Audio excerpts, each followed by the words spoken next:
We have a kind of a joke in the family when a package arrives, which happens almost every day, because I open it up and I say, "Oh, it's Christmas," and the pieces are all broken up and we all get a little disappointed, but I'm not disappointed at all, because the worse damage, the more crushed the thing is, the more challenged I am, the more wonderful the feeling is when it becomes, again, whole. Years ago, 1993, we were trying to decide how to try to eliminate some of the TV time that was going on in the family. And, well, we all decided in this family meeting to move the TV set, and as my wife jerked that credenza to be able to get behind and unplug the TV, this pot came crashing down. 10, 12 pieces, don't even remember now. I tossed it in the garbage can and walked away from it, thinking it was the end. And at that moment, or a moment later, a phone call came from a friend who was dying, wanted us to come over for the last time. And that puts things in real perspective, you know, that people are more important than objects.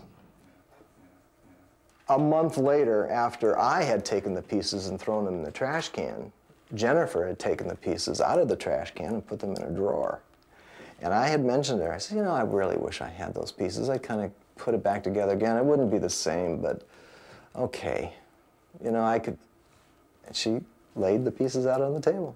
And I started gluing them back together and going, this is a passion. This is wonderful to take something so broken, so, you know, broken emotionally and broken physically, and put it back together again.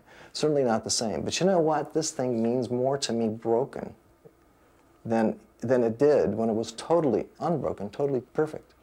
I made a phone call to a friend who understood this kind of business and got me in touch with a master restorer, and I learned a new craft. So many people bring me items and they tell me the stories. A very nice lady, nice family. She had this beautiful little Hummel. It's a Madonna, a white Madonna. She had given this to her mother, and her granddaughter happened to break it. And so she called me up and sent me the pieces, and we talked, and I said, don't worry. So about 2 months later, it returned back to her in perfect condition. She wrote me a wonderful letter. She says, I also remembered that the important things my mother gave to me cannot be held in my hand. They lie in my heart. Each piece I pick up, I know exactly who it was. And I think about them the whole time I repair it.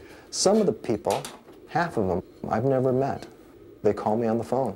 But through that phone conversation can be personal too. You can hear why they're calling me and, you know, the tragedy in their life that created the broken pieces.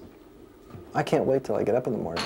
I mean, this is a dream that so many people say, I wish they had that. I wish they could get up and really look forward to what they're going to be doing that day. I do. I'm lucky.